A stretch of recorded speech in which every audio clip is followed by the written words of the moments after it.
Oh, here we are. Hey, John. Here I am again. It's time I sent you another video. It's almost been a year. And here, let me introduce my buddies here again. Same two as last year. We got Shiloh, the big guy, and little Cosette, and me. And they're a little excited because we're going to take a walk pretty soon.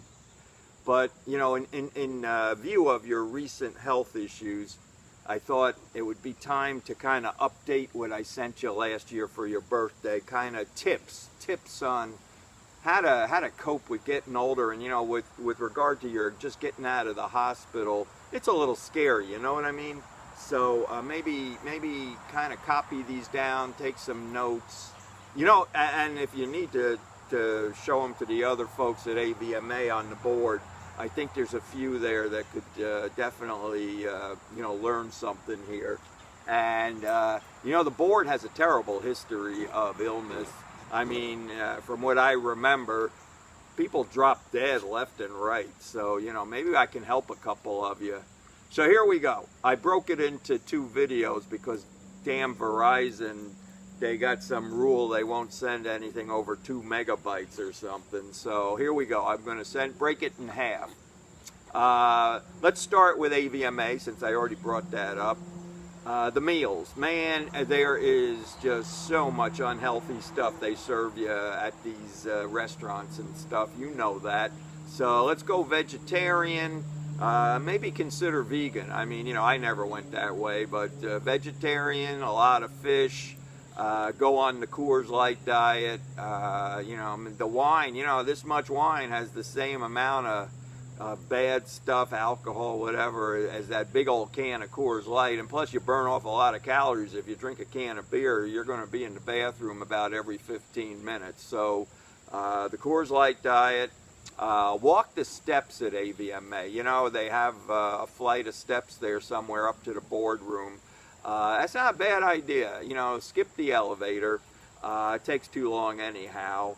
You know, matter of fact, I remember a guy who helped us with the strategic plan about 5 years ago, and he always walked the steps. He had one of those things, Fitbits, whatever you call them, and he had the right idea. Now, he did end up in the hospital with Guillain-Barré syndrome, whatever that was all about. But, you know, until then, he was a healthy guy.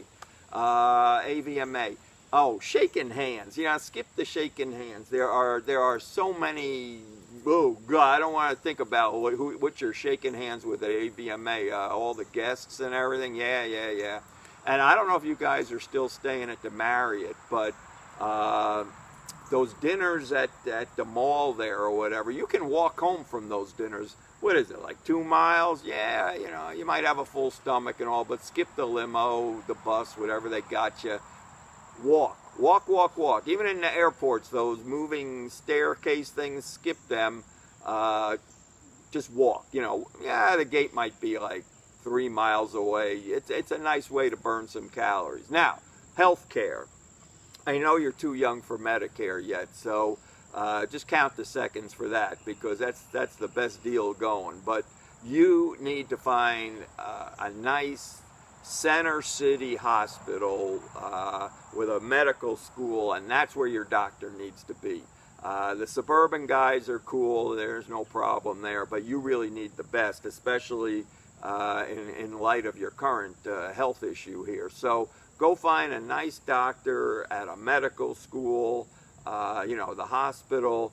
I think I'm talking a Jewish doctor here. Take it from me.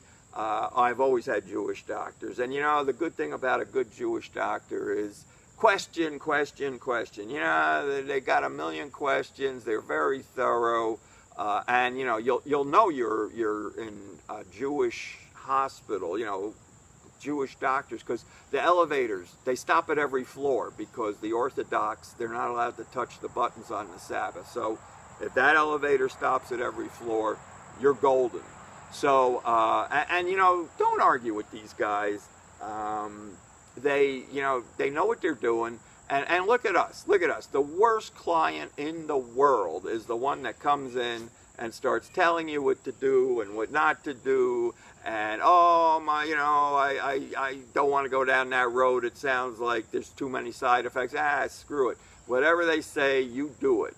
And you know, we have all these medicines for a reason. So I mean, no, don't, yeah, just do what they say to do. And stress is a terrible thing. And you know, you gotta avoid stress. So at work, you know, they say, oh, I want this, I want that, I want 6 weeks vacation. Say yes, yes, yes. I mean, it's so much easier. Say yes, but never give it to them. I mean, you know, just forget about it. But just say yes. No arguing, no nothing. Now, the clients, you cheated me out of $10, there's a pill missing, just give them whatever they want. It really, at the end of the day, much less stress. So clients, yeah, don't argue. Staff, just yes them to death, but never do what they want. All right, let me break this into part 2.